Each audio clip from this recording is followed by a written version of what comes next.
नमस्कार दोस्तों, स्वागत करता हूं आपका एक और नई स्टोरी के साथ। आज की जो स्टोरी है वो मुझे मेरे एक दोस्त ने सुनाई थी। ये स्टोरी मुझे बहुत ही पसंद आई, तो मैंने सोचा क्यों ना इस स्टोरी को आपके साथ भी शेयर किया जाए। तो चलिए बिना देरी किए इस स्टोरी को करते हैं स्टार्ट। लेकिन उससे पहले यदि आप हमारे चैनल पर पहली बार आए हो तो चैनल को सब्सक्राइब करना ना भूले। और आपसे एक छोटी सी गुजारिश है कि आप इस स्टोरी को पूरा सुनोगे तभी आपको मजा आएगा। तो चलिए स्टोरी को बिना देरी के करते हैं स्टार्ट। गाँव कौशलपुरा का एक किनारा ऐसा था जहाँ पर हर रात सन्नाटा चीखता था। उस कोने का नाम था कामिनी की हवेली। कहते हैं कि वहाँ पर कई सारी रहस्यमय शक्तियाँ वास करती थी। लोग बताते हैं कि कामिनी नाम की एक ऐसी स्त्री जो बेहद सुंदर और दिलकश थी उस हवेली के अंदर रहती थी, लेकिन उसकी सुंदरता के पीछे छिपा था एक अंधेरा राज। सालों पहले कामिनी अपने पति के साथ उस हवेली के अंदर आई। उसका पति व्यापारी था और अक्सर लंबी यात्राओं पर रहता था। कहते हैं कि कामिनी बहुत अकेली पड़ गई थी। एक दिन गांव के कुछ लालची लोग हवेली के अंदर चोरी करने पहुंच गए थे, लेकिन उन्होंने चोरी के साथ साथ कामिनी के साथ एक ऐसा पाप किया जिसे शब्दों में कहना मुश्किल है। कामिनी ने प्रतिशोध की आग में जलते जलते अपनी जान दे दी, पर मरते समय उसने एक कसम खाई, जो भी मेरी हवेली में आएगी मैं उसका ऐसा इलाज करूंगी कि उसकी रूह तक कांप जाएगी। सालों बाद उस हवेली के आस पास का इलाका एकदम वीरान हो गया। कोई भी वहां पर जाने की हिम्मत नहीं करता था। लेकिन एक दिन 5 दोस्तों का एक समूह, राघव, सीमा, विक्रम, अंशु और नेहा, इन लोगों ने तय किया कि वो उस हवेली के अंदर एक रात बिताएंगे। ये उनकी कॉलेज लाइफ का आखिरी एडवेंचर होने वाला था। डरो मत, ये सब बकवास कहानियां है, हवेली के अंदर कुछ भी नहीं होगा, विक्रम ने हंसते हुए ये कहा। लेकिन अगर वहां पर कुछ हुआ तो? सीमा ने सहमी आवाज में विक्रम से पूछा। हम सब साथ रहेंगे, कोई कुछ भी नहीं कर सकता, राघव ने विश्वास दिलाया।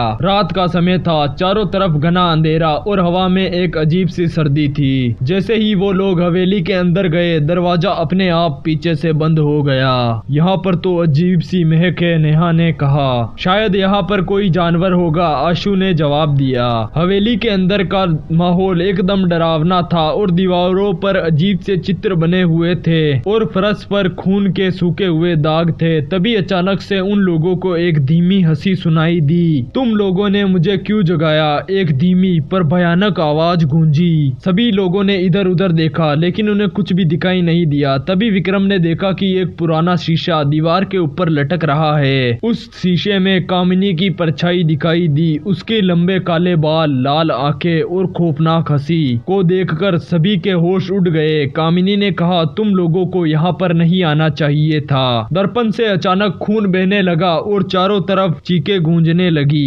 राघव ने चिल्लाते हुए कहा, भागो यहाँ से। लेकिन जैसे ही वो लोग भागने की कोशिश करने लगे, हवेली के दरवाजे अपने आप ही बंद हो गए और नेहा की आंखों के सामने अजीब से दृश्य होने लगे। कामिनी की मौत के तस्वीर और उस घटना के भयानक अंश। कामिनी की परछाई धीरे धीरे उन लोगों के सामने प्रकट हुई और उसने कहा, तुम लोगों ने मेरी शांति भंग की है, अब तुम लोगों को इसकी सजा मिलेगी। तुम लोग मेरी हवेली से बाहर नहीं जा सकते। विक्रम ने जोर से दरवाजे को तोड़ने की कोशिश की, लेकिन उसके हर एक वार के साथ दरवाजा और भी मजबूत होता जा रहा था। हम लोगों को मिलकर कोई रास्ता निकालना होगा, राघव ने ये घबराते हुए कहा। पर यहाँ पर दूर दूर तक हमें कोई भी सुनने वाला नहीं, सीमा ने ये रोते हुए कहा। नेहा ने अचानक से छत की तरफ इशारा किया। छत के ऊपर कुछ अजीब से निशान बने हुए थे। ये निशान ऐसे ही नहीं बने हुए, ये कोई हमारे लिए संकेत है। विक्रम ने उस निशानों को गौर से देखा। ये संस्कृत के मंत्रों जैसा कुछ लग रहा था। यहाँ पर कुछ लिखा हुआ है। अंशु ने पढ़ने की कोशिश की, जो सत्य से दूर भागेगा मृत्यु का वही वर्ण करेगा। अचानक हवेली की दीवारों पर चीखों के निशान बढ़ने लगे। तभी सीमा ने जोर जोर से चिल्लाना शुरू कर दिया, मुझे छोड़ दो, मुझे छोड़ दो। उसके शरीर पर अजीब से निशान उभरने लगे। कामिनी की परछाई उसके नजदीक आई और उससे कहा, तुम सबने मिलकर मेरी शांति भंग की है। अब एक एक कर तुम सभी इस का अंजाम भुगतोगे। हिमा का शरीर अब हवा में उठ गया और अगले ही पल वो बेहोश होकर जमीन पर फिर से गिर गई। बाकी बचे हुए दोस्त ये सब घटना देखकर बहुत ज्यादा डर गए थे। नेहा ने एक पुरानी अलमारी खोली जहाँ पर एक धूल से भरी हुई किताब पड़ी हुई थी। ये क्या है? नेहा ने पूछा। राघव ने किताब को खोला और पढ़ना शुरू किया। उसमें कामिनी की कहानी के साथ साथ उसे शांत करने का एक मंत्र भी लिखा हुआ था, लेकिन वो मंत्र अधूरा था। ये अधूरा है, हमें इसका दूसरा हिस्सा खोजना होगा, विक्रम ने कहा। पांचों ने अलग अलग रास्ते में मंत्र का दूसरा हिस्सा खोजने की योजना बनाई। हवेली के अंदर रहस्य में गलियां और कोठरियों के अंदर भूल भुलैया जैसा एक रहस्य में जाल था। राघव और नेहा को एक बंद कमरा मिला जिसमें दीवार पर खून से कुछ लिखा हुआ था। सत्य का रास्ता तुम्हें जीवन देगा और झूठ का सहारा तुम्हें नर्क तक ले जाएगा।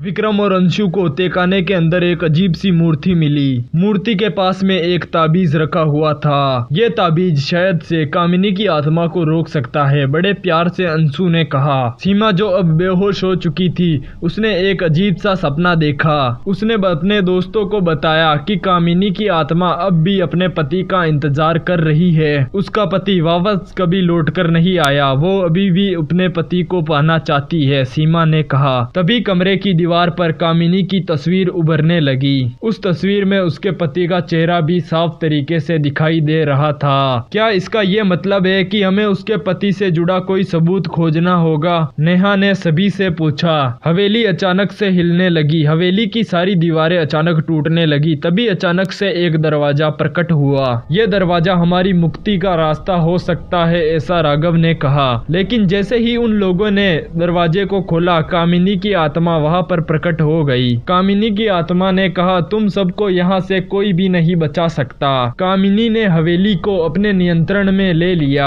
खिड़कियां और दरवाजे अपने आप एक बार फिर से बंद हो गए। ताबीज को देखते ही कामिनी चिल्लाने लगी, ये ताबीज मेरा अंत कर सकता है, लेकिन क्या तुम इस ताबीज को इस्तेमाल करने की हिम्मत करोगे? विक्रम ने ताबीज को कामिनी की तरफ फेंका। ताबीज को फेंकते ही हवेली में चारों तरफ आग लगने लगी। चारों तरफ काला धुआं और चीखों का शोर था। अचानक से पूरा अंधेरा अंधेरा हो गया। जब सभी दोस्तों को होश आया तो वो एक जंगल के अंदर पड़े हुए थे और वहां से हवेली भी गायब थी। क्या हम लोग बच गए? डरते हुए नेहा ने ऐसा पूछा। लेकिन तभी हवा में एक खौफनाक आवाज गूंजी, तुम सब मेरी हवेली से बाहर आ गए, लेकिन अब भी मैं तुम लोगों के साथ ही हूँ। ये खेल अभी खत्म नहीं हुआ। आगे क्या हुआ जानने के लिए चैनल को सब्सक्राइब करके वीडियो को सभी दोस्तों के साथ शेयर करना जरूर भूलिए मत।